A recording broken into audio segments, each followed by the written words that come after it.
Hello every one. UGC നെറ്റിന് പഠിക്കുന്നവരുടെ കയ്യിൽ ഒരു ബേസിക്കായിട്ടൊരു പുസ്തകം ഉണ്ടായിരിക്കുന്നത് എപ്പോഴും നല്ലതാണ്. അപ്പോൾ എൻ്റെ കയ്യിലുള്ളത് ഞാൻ 2017 വാങ്ങിയിട്ടുള്ള history of English literature by Edward ആൽബർട്ടിൻ്റെ ഒരു പുസ്തകമാണ്. ഇത് അതിൻ്റെ 5th എഡിഷനാണ്.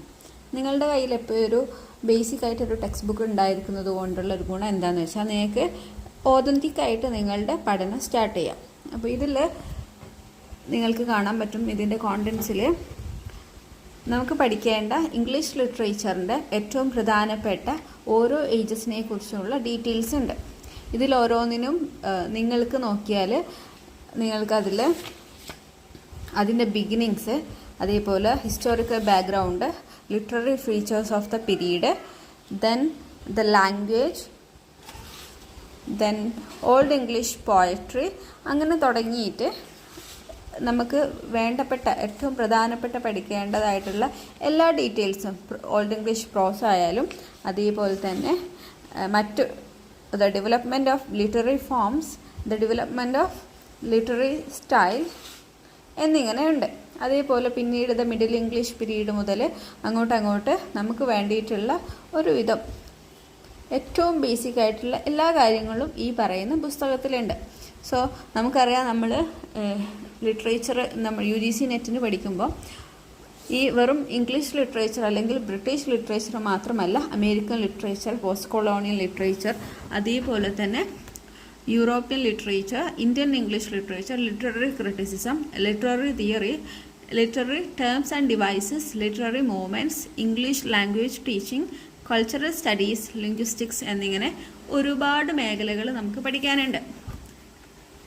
അപ്പോൾ നിങ്ങൾ ഓരോരുത്തരും ബേസിക്കായിട്ട് ആദ്യം തന്നെ ചെയ്യേണ്ട ഒരു കാര്യം എന്താണെന്ന് വെച്ചാൽ, ഏറ്റവും ബേസിക്കായിട്ട് നിങ്ങൾ ചെയ്യേണ്ടത് ആദ്യം തന്നെ ഒരു ചെറിയ നോട്ട്ബുക്ക് എടുക്കുക. ഞാനിത് പണ്ട് ചെയ്തിട്ടുള്ള ഒരു നോട്ട്ബുക്കാണ്.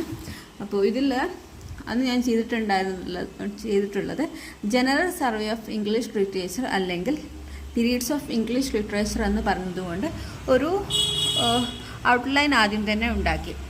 അപ്പോൾ ഞാൻ നേരത്തെ പറഞ്ഞു വെച്ച പുസ്തകം the history of English literature by Edward Albert എന്ന പുസ്തകത്തിനെ ബേസ് ചെയ്തുകൊണ്ടാണ് ഞാൻ ഈ നോട്ട്സ് ഉണ്ടാക്കിയിട്ടുള്ളത്.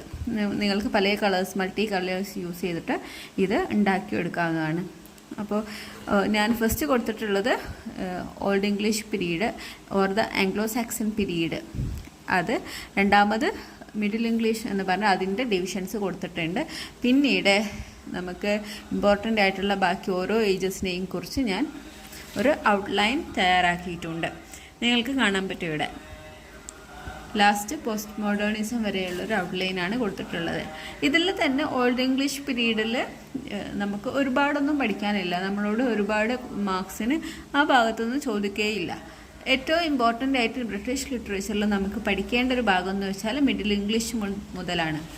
പിന്നീട് നോട്ട്സ് തയ്യാറാക്കുന്നത് ഞാൻ ആദ്യം ചെയ്തിട്ടുള്ളതാണ് ആംഗ്ലോ സാക്സൺ പീരീഡ് അല്ലെങ്കിൽ ഓൾഡ് ഇംഗ്ലീഷ് പീരീഡിൽ അതിൻ്റെ ഏറ്റവും ഇമ്പോർട്ടൻ്റ് ആയിട്ടുള്ള കാര്യങ്ങൾ, അതിൻ്റെ ഹിസ്റ്റോറിക്കൽ ബാക്ക്ഗ്രൗണ്ടിൽ എന്തൊക്കെയാണ് പറയുന്നത്, അത് ഏത് ഏജ് മുതൽ അതിൻ്റെ ഡ്യൂറേഷന്, പിന്നീട് ലിറ്റററി ക്യാരക്ടറിസ്റ്റിക്സ് കൊടുത്തിട്ടുണ്ട്, മേജർ ലിറ്റററി വർക്ക്സ് കൊടുത്തിട്ടുണ്ട്.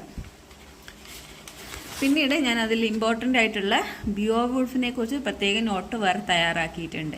ഇങ്ങനെയാണ് നമ്മൾ ഒരു ബേസിക് ആയിട്ടുള്ള സ്റ്റഡി സ്റ്റാർട്ട് ചെയ്യേണ്ടത് എന്ന് പറയാം.